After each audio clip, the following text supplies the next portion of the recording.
Hello student, आज का topic बहुत ही इम्पॉर्टेंट है आपके एग्ज़ाम के पर्पज़ से। रिडम्पशन ऑफ प्रेफरेंस शेयर, इसको हम डिटेल में समझेंगे, पूरी एंट्रीज देखेंगे। बट वीडियो स्टार्ट करने के पहले मैं आपको कुछ बोलना चाहूँगी। आपका एग्ज़ाम बिल्कुल करीब है, तो आप अपने टाइम का सही से यूटिलाइज़ करें। सारे सब्जेक्ट को कैसे डिवाइड करके पढ़ना है, आप फुल फोकस होके पढ़ें। कुछ टाइम है और जब डे का स्टार्ट करें तो आप पहले से अपना एक एम डिसाइड कर ले कि आप पूरे टाइम को कैसे मैनेज करेंगे पूरे दिन। अगर आप ऐसा करते हैं तो आपकी लाइफ बहुत अच्छी हो जाएगी। ओके, तो हम स्टार्ट करते हैं। और अगर वीडियो पसंद आए आपको तो प्लीज़ वीडियो को लाइक भी करें और सब्सक्राइब भी करें और अपने फ्रेंड्स को शेयर भी कर सकते हैं। ओके, तो देखिए टॉपिक है रिडम्पशन ऑफ प्रेफरेंस शेयर। ठीक है, इसमें हम आज पढ़ने वाले हैं। लास्ट वीडियो मैंने रिडम्पशन ऑफ प्रेफरेंस शेयर बताया है आपको। प्रेफरेंस शेयर किस सेक्शन में बताया गया है? Section 55 of companies act 2013 and method of redemption of preference share, ये भी मैंने बता दिया है आपको। 4 मेथड होते हैं। आज हम उसी मेथड्स की एंट्रीज देखेंगे। एग्ज़ाम में एंट्रीज से क्वेश्चन आते हैं और ये न्यूमेरिकल में भी आपको हेल्प करेगा अगर आपको एंट्रीज पता होगी तो देखिए, फर्स्ट जो होता है वो आपका होता है रिडम्पशन आउट ऑफ प्रॉफिट। ठीक है, फर्स्ट आपका होता है रिडम्पशन आउट ऑफ प्रॉफिट। देखिए, ये है आपका रिडम्पशन आउट ऑफ प्रॉफिट।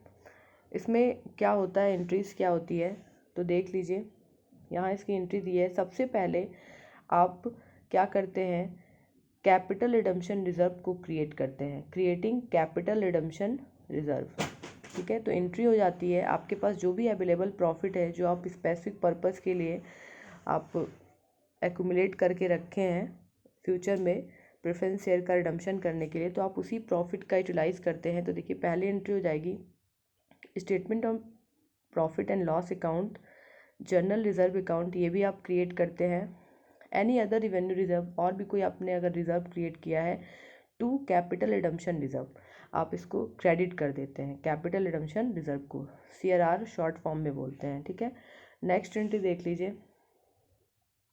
दूसरी एंट्री होती है आपकी preference share made due for redemption at face value. हमेशा फेस वैल्यू पे अगर आप कर रहे हैं तो एंट्री क्या हो जाएगी, redeemable preference share capital account DR to redeemable preference share holder. पैसा आपको किसको देना है, तो शेयर होल्डर को आपको देना होगा। देखिए, ये एंट्री हो जाएगी आपकी। नेक्स्ट देखिए, नेक्स्ट क्या है, preference share made due for redemption eight premium. अगर आप रिडम्पशन प्रीमियम पे कर रहे हैं तो लास्ट क्लास में मैंने बताया था, उसके लिए आप प्रीमियम और रिडम्पशन को डेबिट करते हैं। ठीक है, तो देख लीजिए एंट्री क्या हो जाएगी, redeemable preference share capital account DR, premium on redemption of preference share account DR। ये डेबिट क्यों हुआ तो देख लीजिए, प्रीमियम पे अगर आप कर रहे हैं, सपोज़ आपकी 10 रुपये फेस वैल्यू है लेकिन आप उसका भुगतान कर रहे हैं 12 में, तो ये 2 रुपये का आपको घाटा हो रहा है। आप कोई सामान 10 रुपये में ख़रीदे थे, ठीक है, फर्स्ट टाइम, सॉरी 10 का खरीदे लेकिन आपको पेमेंट कितना करना पड़ रहा है 12। ठीक है, तो ये आपको लॉस होता है, इसीलिए premium on redemption of share account DR हो जाएगा। टू किसको पैसा देंगे, to redeemable preference share holder. ठीक है, तो ये एंट्री हो जाएगी आपकी। नेक्स्ट देख लीजिए, रिडम्पशन ऑफ प्रेफरेंस शेयर। जब आप रिडम्पशन करेंगे तो एंट्री हो जाएगी, लेने वाला कौन है, redeemable preference share holder account DR to bank. आपके पास से क्या जाएगा, पैसा जाएगा टू बैंक। फिर देखिए fifth entry, writing off premium on redemption of preference share. जब भी आप प्रीमियम पे करेंगे तो आपको राइट ऑफ करना पड़ता है, तो एंट्री आपकी हो जाती है security premium reserve account DR, statement profit and loss account DR। ठीक है, ये आप इन सब का बैलेंस आपका फर्स्टली क्या होता है, क्रेडिट होता है, बट आप राइट ऑफ करेंगे तो डेबिट हो जाएगा। और अकाउंट का रूल होता है कि अगर किसी भी चीज़ को क्रेडिट किया है तो डेबिट करेंगे, डेबिट किया है तो क्रेडिट करना पड़ेगा, तभी वो एंट्री आपकी क्या होती है, राइट ऑफ होती है। General reserve account DR to premium on redemption of preference share, ठीक है। तो ये आपकी एंट्री राइट ऑफ हो जाएगी, ठीक है। आई होप आपको समझ में आ गया होगा। देखिए, और एक यहाँ पे नोट भी दिया हुआ है, इसको आप देख लें, ठीक है, इम्पॉर्टेंट है। और ये मैंने आपको प्रीवियस क्लास में बताया भी था कि जब भी प्रेफरेंस शेयर अगर फुल्ली पेड नहीं है तो सबसे पहले आपको क्या करना पड़ेगा, फुल्ली पेड अप बनाना पड़ेगा, उसके बाद ही आप उसका क्या कर सकते हैं, रिडम्पशन कर सकते हैं, ठीक है, रिडम्पशन कर सकते हैं, ठीक।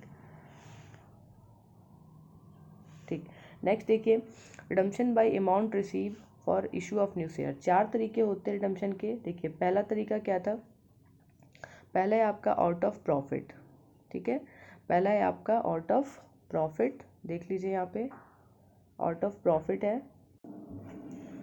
फिर है आपका दूसरा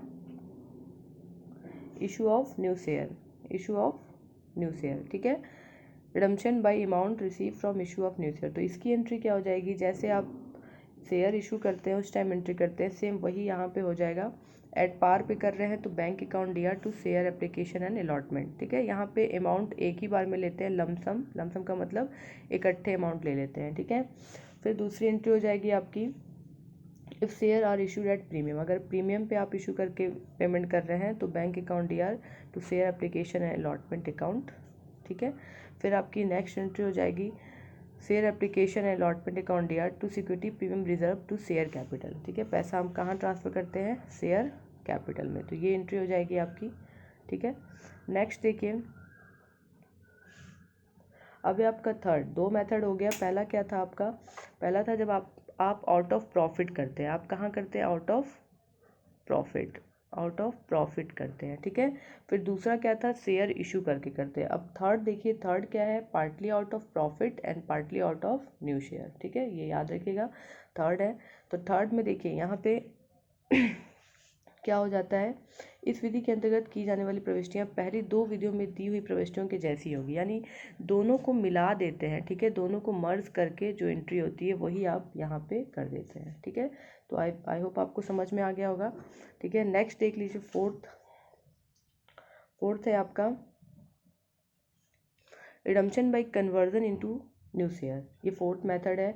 तो यहाँ पे एंट्री पहले देखिए क्या होती है, redeemable preference share made due for redemption at par, अगर एट पार कर रहे हैं तो एंट्री क्या हो जाएगी, redeemable preference share capital account DR to redeemable preference share holder, पैसा किसको देना है, रिडीमेबल प्रेफरेंस शेयर होल्डर, ठीक है। फिर सेकेंड एंट्री क्या होती है आपकी, ठीक है, तो देखिए क्या हो जाएगी entry, due for redemption eight premium, अगर प्रीमियम पे कर रहे हैं तो रिडीमेबल प्रेफरेंस शेयर डेबिट, अभी पहले मैंने बताया भी था, तो प्रीमियम को क्या करना पड़ता है, आपको डेबिट करना पड़ता है, premium on redemption of preference share, और पैसा किसको देना है, प्रेफरेंस शेयर होल्डर अकाउंट, ठीक है। तो ये एंट्री हो जाती है। नेक्स्ट देख लीजिए, अगर आप क्या कर रहे हैं, equity share issue at par to preference share holder, अगर आप कन्वर्जन कर रहे हैं तो क्या करेंगे, प्रेफरेंस शेयर तो है ही, उसको आप किस में कन्वर्ट करेंगे, इक्विटी शेयर में कन्वर्ट कर देंगे, ठीक है। तो यहाँ पे एंट्री क्या हो जाती है, preference share holder account DR to equity share capital, ठीक है, बहुत सिंपल है, याद रखिएगा। जब भी आप कन्वर्ट करेंगे तो प्रेफरेंस शेयर को ही किस में कन्वर्ट कर रहे हैं, इक्विटी में, तो preference share holder account DR to equity share capital. Fourth entry क्या हो जाती है आपकी, फोर्थ एंट्री हो जाएगी आपकी equity shares issue at premium to preference share holder, तो क्या करेंगे, पेमेंट करना पड़ेगा, preference share holder account DR equity share capital. देखिए अभी मैंने बताया था अकाउंट का रूल है, ठीक है, कि आपको जो आप पहले डेबिट करते हैं उसको राइट ऑफ करने के लिए क्रेडिट करते हैं, बट यहाँ पे देखिए equity share issue at premium, यहाँ पे प्रीमियम पे इशू करने की बात कर रहे हैं, ठीक है। तो आप बस क्या करेंगे, टू सिक्योरिटी प्रीमियम रिजर्व को क्रेडिट कर देंगे, ठीक है। तो ये आपको समझ में आ गया होगा। कितने मेथड होते हैं, 4 मेथड होते हैं रिडम्पशन करने के, ठीक है, चारों मेथड मैंने बता दिया आपको, तो आप ये देख लीजिएगा एक बार अच्छे से, ये बहुत आपके लिए इम्पॉर्टेंट है आपके एग्ज़ाम के लिए।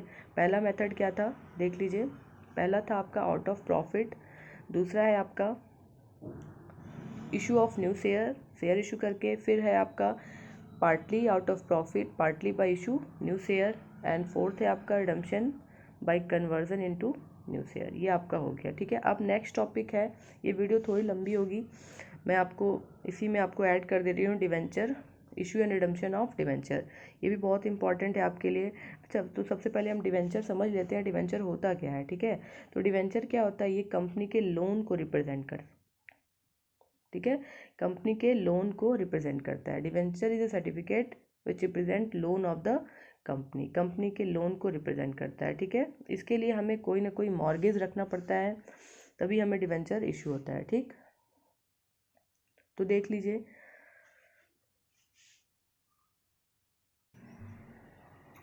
ओके, देख लीजिए,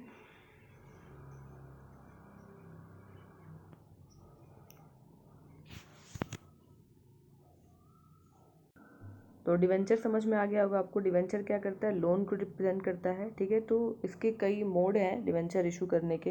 तो देखिए, सबसे पहला जो है वो है आपका, अगर आप क्या कर रहे हैं, issue of debenture, issue for cash, ठीक है, नगद के लिए निर्गमन। ठीक है, तो आप यहाँ पे क्या होता है कि आपको जो पूरा पैसा है वो लमसम मिल जाता है, यानी इकट्ठे पूरा पैसे आपको मिल जाते हैं। ठीक, तो इसकी एंट्री क्या हो जाती है, देख लीजिए, इसकी एंट्री जाती है first, if amount receive on application in lump sum, सारा पैसा इकट्ठे मिल जाए तो आपको पैसा मिलेगा, तो बैंक अकाउंट डीआर, ठीक है, to debenture application allotment account, ये एंट्री होती है। फिर सेकेंड एंट्री क्या होती है, हम डिवेंचर अकाउंट में ट्रांसफ़र करते हैं शेयर, इक्विटी शेयर जब आप इशू करते थे तो आप वहाँ पे शेयर कैपिटल में ट्रांसफ़र करते थे, और डिवेंचर में आप कहाँ ट्रांसफ़र करते हो, डिवेंचर अकाउंट में ट्रांसफ़र करते हो। ठीक है, तो ये याद रखिएगा आप। ठीक, फिर देखिए second, if amount receive in instalment of debenture, यहाँ तो आप पूरा पैसा इकट्ठे ले रहे थे और यहाँ पे आप क्या करोगे, इंस्टॉलमेंट में लोगे। तो इंस्टॉलमेंट में सेम वही जो आप शेयर में करते थे, एप्लीकेशन, क्या करते थे आप, एप्लीकेशन पे लेते थे। ठीक है, एप्लीकेशन, उसके बाद अलॉटमेंट, उसके बाद फर्स्ट कॉल, फिर फाइनल कॉल। ठीक है, ये होता था आपका। ठीक है, तो यहाँ देखिए आप सेकेंड, जब इंस्टॉलमेंट में लोगे तो पहले आप क्या करोगे, एप्लीकेशन में पैसा आपका ट्रांसफ़र होता है bank account DR to debenture application account. ठीक है, फिर नेक्स्ट एंट्री हो जाती है, आप उस पैसे को कहाँ ट्रांसफ़र करते हो, और मैं बताई हूँ डिवेंचर अकाउंट में, तो यानी debenture application account DR to debenture account. फिर थर्ड एंट्री आपकी हो जाती है ड्यू की, जो कि अलॉटमेंट की होगी, debenture allotment account DR to debenture account. ठीक है, देखिए पहली एंट्री रिसीव की होती है, याद रखिएगा, पहली एंट्री किसकी होती है, आपकी रिसीव की होती है। जब भी रिसीव करेंगे पैसा तो आपका एंट्री क्या हो जाएगा, bank account DR to debenture application, याद रखिएगा। लेकिन जब भी आप सेकेंड एंट्री करोगे अलॉटमेंट की, तो वहाँ पर आपकी एंट्री क्या होगी, ड्यू की होती है। ठीक है, आपकी एंट्री किसकी होगी, ड्यू की होगी। ठीक है, ड्यू की होगी तो आपकी एंट्री हो जाएगी debenture application account DR to debenture account. फिर आप पैसे को क्या करोगे, रिसीव करोगे। ठीक है, debenture allotment account DR to debenture account. ठीक, अगर सपोज आप प्रीमियम पे आप कर रहे हो तो प्रीमियम को आप क्रेडिट कर दोगे। ठीक है, debenture allotment account DR to debenture account to security premium reserve. ठीक है, और फिर अगर आप डिस्काउंट पे कर रहे हो, ठीक, तो डिस्काउंट आपके लिए क्या होता है, लॉस होता है कंपनी के लिए, तो डिस्काउंट हमेशा क्या होता है, डेबिट होता है। ठीक है, डिस्काउंट हमेशा आपका क्या होगा, डेबिट होगा। Discount on issue of debenture account DR to debenture account. फिर आप पैसे को क्या कर लोगे, रिसीव कर लोगे। ठीक है, तो रिसीव करोगे तो एंट्री क्या हो जाएगी, bank account DR to debenture allotment account. ठीक, आई होप आपको समझ में आ गया होगा। ये सारी एंट्री मैंने एक साथ बता दी, वापस से मैं बता देती हूँ। देखिए बहुत सिंपल है, पहली एंट्री किसकी होती है, रिसीव की, डिवेंचर एप्लीकेशन में। ठीक है, उसके बाद आप क्या करोगे, डिवेंचर अकाउंट में ट्रांसफ़र कर दोगे। ठीक, एंड नेक्स्ट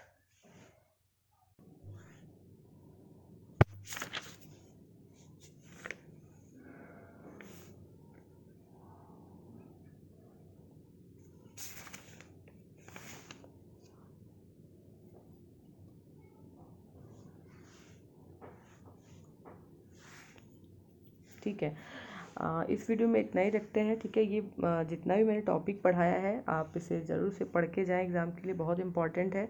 और वीडियो पसंद आए तो प्लीज़ लाइक करें और शेयर भी करें, चैनल को सब्सक्राइब भी कर लें ताकि तुरंत आपको कोई भी नोटिफिकेशन हो तो मिल जाए, बेल आइकन को प्रेस कर लें। Okay, thank you class.